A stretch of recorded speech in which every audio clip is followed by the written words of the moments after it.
Hello viewers, Tollywood story এক্সপ্লেনারে তোমাদের সবাইকে স্বাগত জানিয়ে তোমাদের পছন্দের ধারাবাহিক গীতা এলএলবির আজকের পর্বের রিভিউ নিয়ে আমি পৌঁছে গেছি তোমাদের সামনে। তাহলে চলো আজকে দেখে নিই যে আজকের পর্বে কি হতে চলেছে। শুরুতে যেটা দেখতে পাচ্ছি, গীতা বড়বাবুকে বলছে যে পদ্মর একটু খেয়াল রাখতে, কারণ তার ধারণা পদ্মর উপর আবার অ্যাটাক হতে পারে। এরপর গীতা কাভ্যার সাথে একটু দেখা করতে চায়। এই বিষয়ে অগ্নিজিৎ মুখার্জি যখন তাকে কিছু জিজ্ঞাসা করছে, তখন গীতা জানাচ্ছে যে লটা সে তার কাছেই শিখেছে, কিন্তু এটা ভোলেনি যে ক্রিমিনাল লয়ার আর ক্রিমিনাল ইনভেস্টিগেটরের মধ্যে একটা সূক্ষ্ম ফারাক আছে, আর সেই ফারাকটাই আমি মিটিয়ে দেব, গীতা বলছে। এরপর বড়বাবুকে সাথে নিয়ে সেখান থেকে বেরিয়ে যায়। অন্যদিকে পদ্মকে কেউ ফোন করে ডাকছে, সেও সেই মতো বেরিয়ে যাচ্ছে। তখন কৃপান তাকে বাধা দিচ্ছে যে কে ডেকেছে, কোথায় যাচ্ছ তুমি, এই কথা জানতে চাইলে তখন পদ্ম বলছে যে গীতা তাকে ডেকেছে, বস্তিতে যেতে বলেছে। কৃপান তাকে কোনো ঝামেলার মধ্যে না জড়াতে বলছে। এরপরে পদ্ম যখন বেরিয়ে যাচ্ছে, তখন কাভ্যা কৃপানকে বলছে ছেড়ে দে, ওকে যেতে দে, ও নিজেই নিজের মরণ ফাঁদ তৈরি করছে, আর সেখানেই পড়েই মরবে। ইতিমধ্যে কিন্তু গীতা আর বড়বাবু কৃপানদের বাড়িতে পৌঁছে গেছে, আর কাভ্যাকে থানায় নিয়ে যেতে চাইছে, কিন্তু কাভ্যা তো যেতে নারাজ, কাভ্যা তো কিছুতেই যাবে না। কাভ্যা বলছে যে সে এইসবের ব্যাপারে কিছু জানে না, তাকে এইসবের ব্যাপারে কেন জড়ানো হচ্ছে। তখন গীতা তাকে বলছে সেই কানের দুলটা দেখিয়ে যে আপনাকে কিন্তু এবার সত্যিটা বলতে হবে, মানে কাভ্যাকে। এই নিয়ে তো কাভ্যা আর গীতার মধ্যে যথারীতি বচসা বেঁধে যায়। এরপরে তো বচসা এমন জায়গায় পৌঁছায় যে গীতা তাকে চড় মারতেও চায়, আর বলছে যে চিতার কাঠ কিন্তু আমি সাজিয়ে এসেছি, কথাটা মাথায় রাখবেন। আর তার সাথে থানাতে যাওয়ার জন্য চাপ দিতে থাকে গীতা। ঠিক সেই মুহূর্তে সেখানে ভজন মিত্তির এসে উপস্থিত হয়, আর গীতাকে অ্যান্টিসিপেটরি বেল দেখায়। সেটা দেখিয়ে, মানে সেটা দেখানোর পর গীতা বলছে যে বাহ, তাহলে সব শকুনের দলগুলো একসাথেই একদম এসে জড়ো হয়েছে নাকি। তবে চিন্তা করবেন না, এতে কিছু লাভ হবে না, কারণ ঈগল পাখি কিন্তু সবসময় মেঘের ওপরেই থাকে, আর সে আরও উঠবে আরও উঠবে আরও উপরে, জাস্ট ওয়েট অ্যান্ড ওয়াচ, এটাই বলে গীতা। অন্যদিকে কিন্তু পদ্ম গীতার বস্তিতে গীতার বাড়িতে গেছে, আর মানে গীতাকে ডাকছে বাইরে থেকে, দরজার কড়া নাড়ছে। তখন একজন লোক এসে জিজ্ঞেস করছে যে কি হয়েছে পদ্ম। পদ্ম তখন বলছে যে উকিল দিদিমণি তাকে আসতে বলেছে। তখন সেই লোকটি বলছে কই না তো, আসতে বলেনি তো। এরপরে দেখা যাচ্ছে যে গীতার ঘর থেকে 3জন গুন্ডা হাতে বড় বড় তালোয়ার নিয়ে একদম ধেয়ে এসেছে পদ্মর দিকে, পদ্মকে মারবে বলে। এরপর তো পদ্ম ভয় পেয়ে যায়, পদ্ম পালাতে থাকে, আর পদ্মর পেছন পেছন গুন্ডাগুলো পালাচ্ছে। তখন সেই লোকটি ফট করে গীতাকে ফোন করে দেয়, গীতাকে ফোন করে সবটা জানায়। গীতা তো শুনে অবাক হয়ে যায়, বলছে আচ্ছা ঠিক আছে, আমি এক্ষুনি আসছি। গীতা তো বড়বাবুকে বলছে যে আপনি আপনার জেরাটা চালিয়ে যান, আমি এক্ষুনি আসছি, কেউ পদ্মকে মারার চেষ্টা করছে, এই বলে গীতা বেরিয়ে পড়ে। আর এদিকে তো পদ্ম খুব দৌড়চ্ছে, দৌড়তে দৌড়তে পদ্ম এক জায়গায় পড়েও যায়। তখন গুন্ডাগুলো তাকে ঘিরে ফেলে।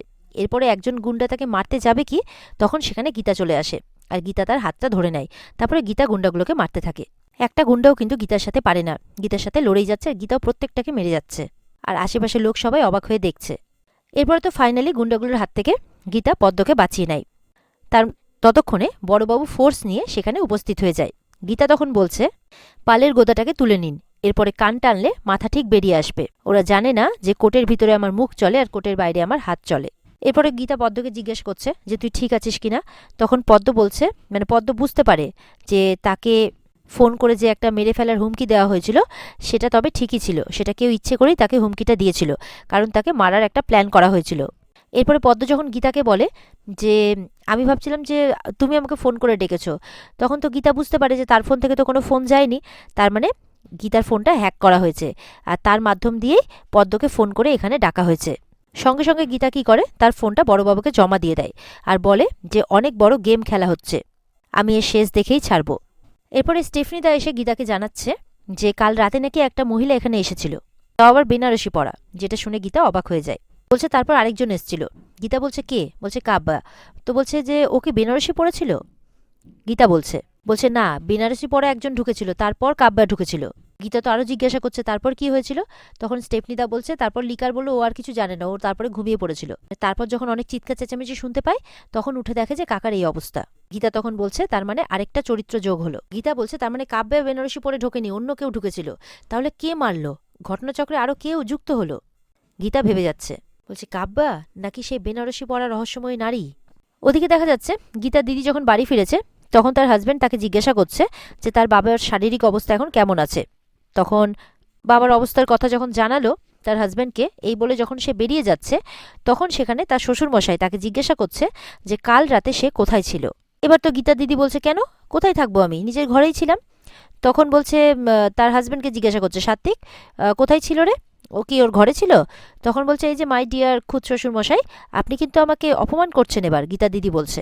And for your kind information, আমি কিন্তু এই লোকটার সাথে বহু রাত একসঙ্গে থাকিনি, তাই ওকে এই প্রশ্ন করাটা বোকামো হবে, গীতা দিদি বলছে। আরও বলছে যে আমি তো কিছুতেই বুঝতে পারছি না যে আপনি আমাদের স্বামী স্ত্রীর মাঝখানে কেন ঢুকছেন। আমি কোথায় যাব না যাব, কি করব না করব, that's none of your business. এরপর তো গীতা দিদি এতই জোরে জোরে কথা বলছে যে বাড়ির মেয়েরাও পর্যন্ত চলে আসে যে কি হয়েছে কি হয়েছে।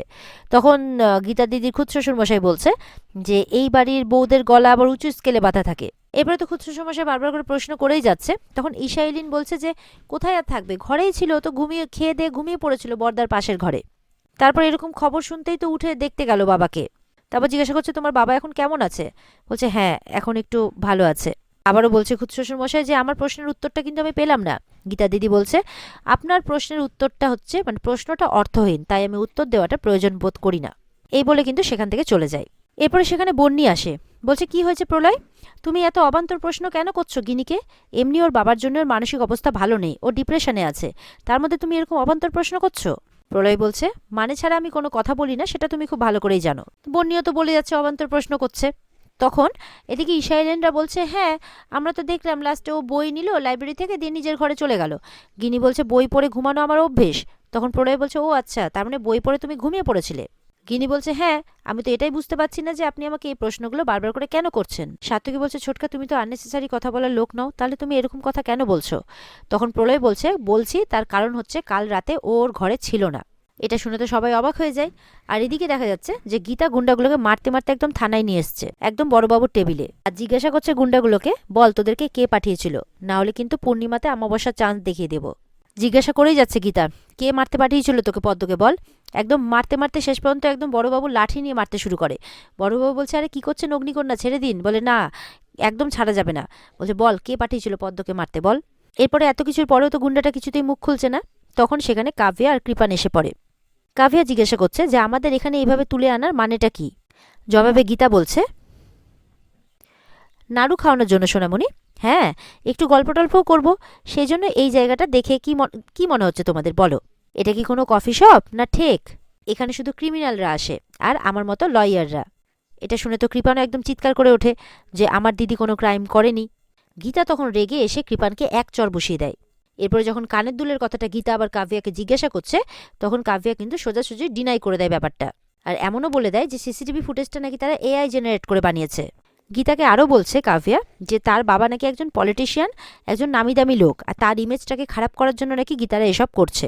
জবাবে তখন গীতা বলছে, এই কোনো ডায়লগ নয়, কোনো সংলাপও নয়, আমি যদি সংলাপ দেওয়া শুরু করি তাহলে শুধু অ্যাকশন ডান্স হবে, একেবারে দে দানাদান, চামড়া গুটিয়ে রেখে দেবো একদম।